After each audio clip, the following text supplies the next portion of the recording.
with the transmission fixed, I'm moving on to really the last, I would say, notable issue, and that's the fuel pump, which, according to the diagnostic info I could find, is bad because it's, not holding pressure after I shut the truck off and makes starting the truck, crank over too many times. So to actually get the fuel pump, you have to remove, or at least move out of the way, the rear seat, and then pull back the carpet, and there's an access panel. No biggie.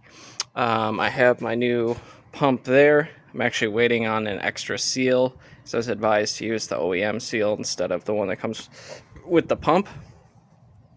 And so while I got this unbolted, I was gonna give a hand at trying to take these stains out of the carpet. I got a drill with a brush attachment and some carpet cleaner, so I'm gonna see how that works out. So I tried tough stuff first, and yeah, I made some progress, but I'm gonna try some other cleaners. One is this Turtle brand cleaner, and I also got the stuff that's worked really well for pet stains inside, this Full X. This stuff you can get at like Ace Hardware, and this stuff works really good, so we'll see. I'm gonna try the other foaming cleaner first and see how much better we can do. A little better, but it's still there, so I'm gonna try the Full X next. And we got these scuzzy underseat panels that also need a scrub. I think I can get these pretty clean with some interior cleaner and a detail brush, some microfiber. Yeah, and there you have it. Not even that much work. It's always amazing how well a detailing brush and a good cleaner will bring back, like a plastic trim panel like this. Well, I had to get out the big guns and use a shop vac along with my drill and carpet cleaner. There's still a lot of staining that just will not come out, unfortunately. Maybe if I had like a steam clean carpet shampoo deal, but I'm not going to spend that. But yeah, looks a lot better. It's fresh. Cleaned up the trim a bit, wiped down the door panels here, so it'll definitely be fresh and clean once I put the fuel pump and the seats back in.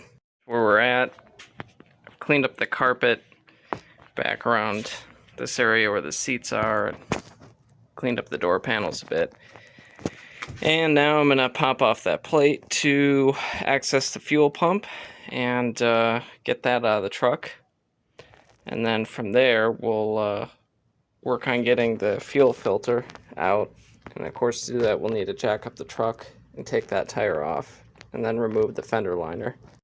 Next, we're going to be using a heat gun to heat up the, I don't know if it's butyl rubber or what, but the seal that holds this little cover plate on. So end up, not crunching, hopefully, this plate, and be able to reuse the sealant.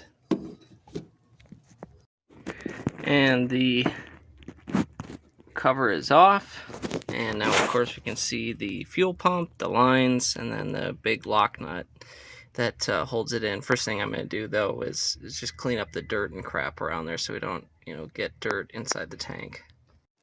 Alright, so I got the lock nut off, disconnected the wire harness, and got the two fuel lines disconnected. This one going on this nipple came off easy, no problem. I actually just used a large pick to kind of move one of the yellow tabs around, and it just came off. This one, no such luck, and frankly the tabs are just, it's brittle. It's 20 years old.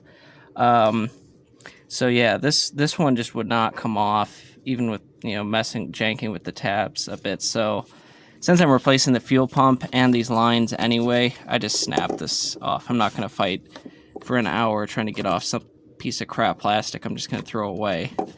To make your life easier when doing this whole job, I suggest just buying all the parts you're likely going to need instead of just the fuel pump.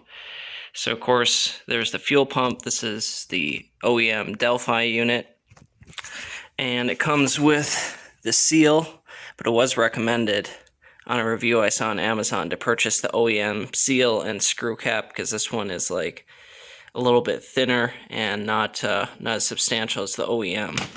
So we have the OEM kit, which has the screw cap as well as that seal. Then we also have the fuel filter, which OEM is no longer available, but Amazon, there are sellers selling these Chinese-made ones, which are essentially your only option. And I also purchased the hoses, which run from the fuel filter to the fuel pump. More than likely, you're probably going to break at least one of these taking off the originals. So rather than find yourself in a jam and trying to do a half-ass repair or having to wait part way into the job for these, just go ahead and order them. Now, one of these hoses, the one with that big loop, it's not used, I think, after 2002 because the cars already had the right hoses for the longer style filters they went to in '02. But on older vehicles, you used that looped hose there as like a retrofit piece.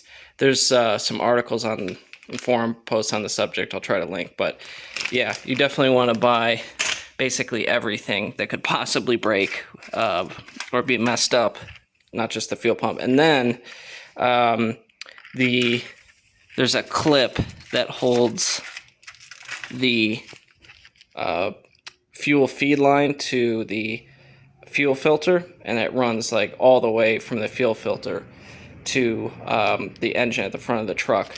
And there's a little retaining clip that pops upward as two locking tabs on each side. And odds are you're probably going to bust that when trying to take it off, because again, it's 20-year-old plastic, gets exposed to a lot of heat, it's brittle. So luckily, I was able to find at Autozone, or I should say O'Reilly Auto Parts, both of them sell it, this dormant kit, which has clips for Ford and GM, but this is an American-made Mercedes, so apparently they used these clips. But anyway, the one size you're going to use are the 3/8 clips, which are the white ones, and that you can use to replace the clip should you break it. You can see mine's in two pieces. And a big call out actually on that specific connection. Let's show it here. This fuel line right here. Now that fuel line is your feed line, runs all the way to the engine. And it actually has to snake between the body and the frame. You do not want to break that connector. Breaking the clip is one thing, but you do not want to break that connector because, number one, finding that feed line new is damn near impossible. Number two, you have to actually lift the body off the frame slightly if you actually want to replace that sucker. So please, for the love of God, be careful when you take that off. And at most, damaging the clip is fine. You can see I already slipped the replacement in there to make it ready for when I'm putting everything back together. But yeah, those are the parts you're going to need. While you're doing this, keep note of the orientation of that arrow to that notch in the body. That's how you want to line up your new fuel pump. It ensures that the pump is orientated the right way. You'll need to take out what they call the 60% or 2/3 bench in the back, basically the driver's side back seat. I took out the other one because I was cleaning up the carpet. You'll also need to jack up the truck, remove the rear driver's side wheel so you can get at where the fuel filter is over there. I've already taken it out. And you also should take off the splash shield. You can compare here the OEM seal that comes with the screw cap versus the one that came with that OEM Delphi pump. This one's definitely like thinner and has more give compared to the actual Mercedes one, which, especially at the top here, it's noticeably thicker and more sturdy on these lips.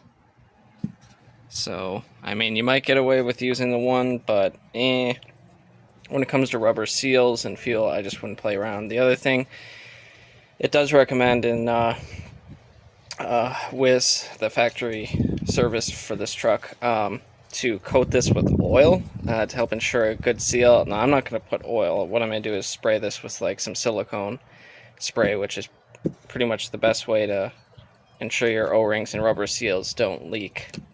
But anyway, yeah, just figure I'd point that out. It's worth the extra 40 or so bucks to get the OEM seals. And naturally, there's a problem with installation. For whatever reason, this new pump has like an extra tab on the travel where this fuel tank level float goes. And because of that, the farthest this can go down is that, which creates a problem trying to insert this into the fuel tank. If I look at the original pump, that of course allows it to fall farther because there's no tab. It can go further. So I don't know what the deal is. This pump is the exact pump that parts catalogs list, part number and everything, but yet for whatever reason this pump has a tab that makes it impossible for the float to go any further. So I don't know if I gotta file off that freaking tab, which I do not like. I don't know.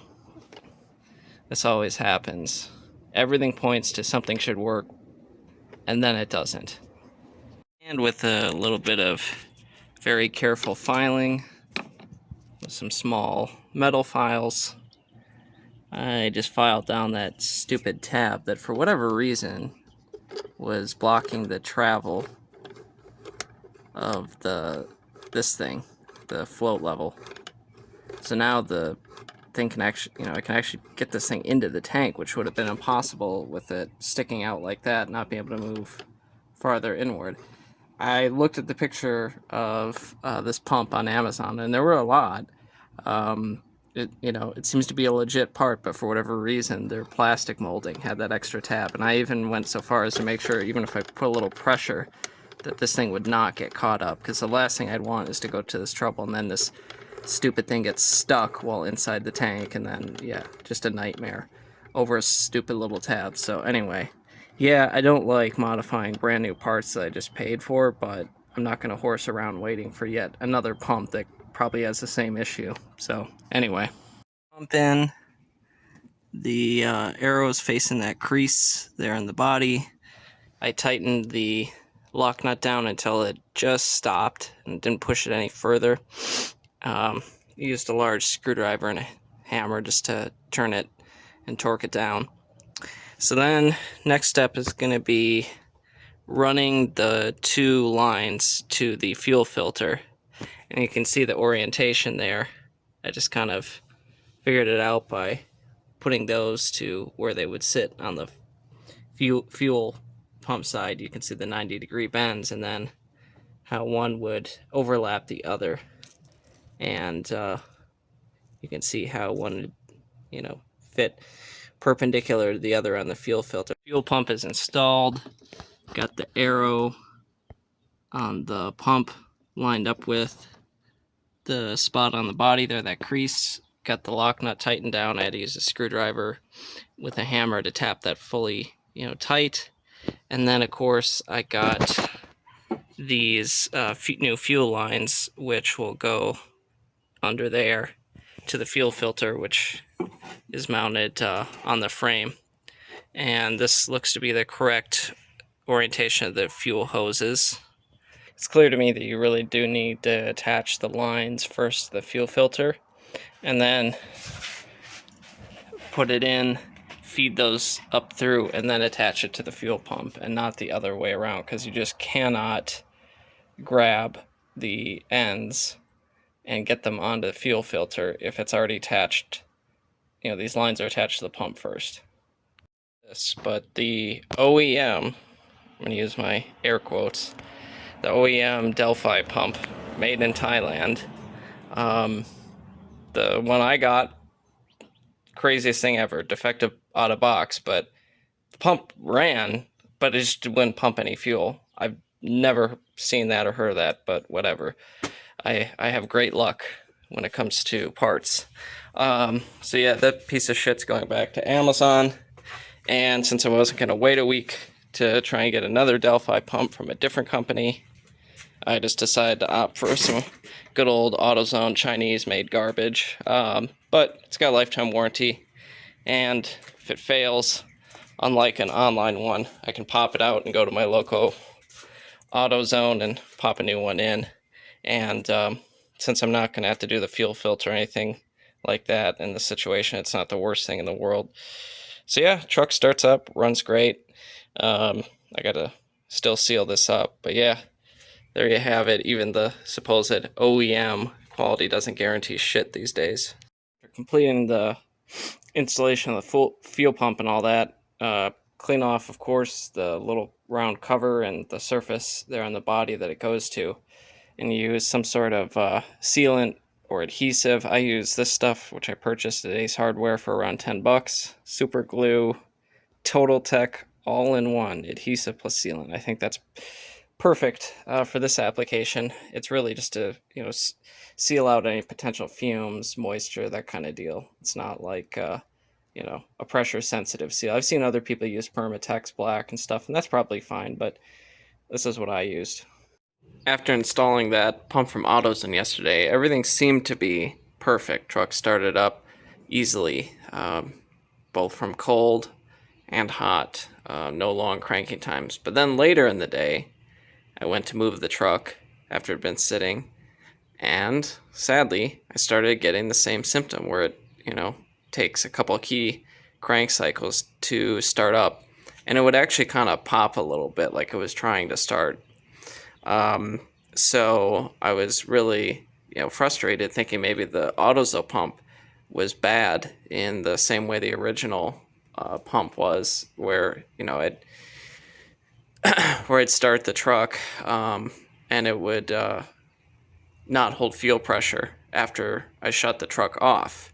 And I tested that a while ago with a fuel pressure test gauge. Turned the truck off, and it would quickly drop below 40 psi and just steadily bleed down from there very quickly, rather than holding pressure for several hours as it should. But today I went and actually verified if that was happening again, and it's not, thank God.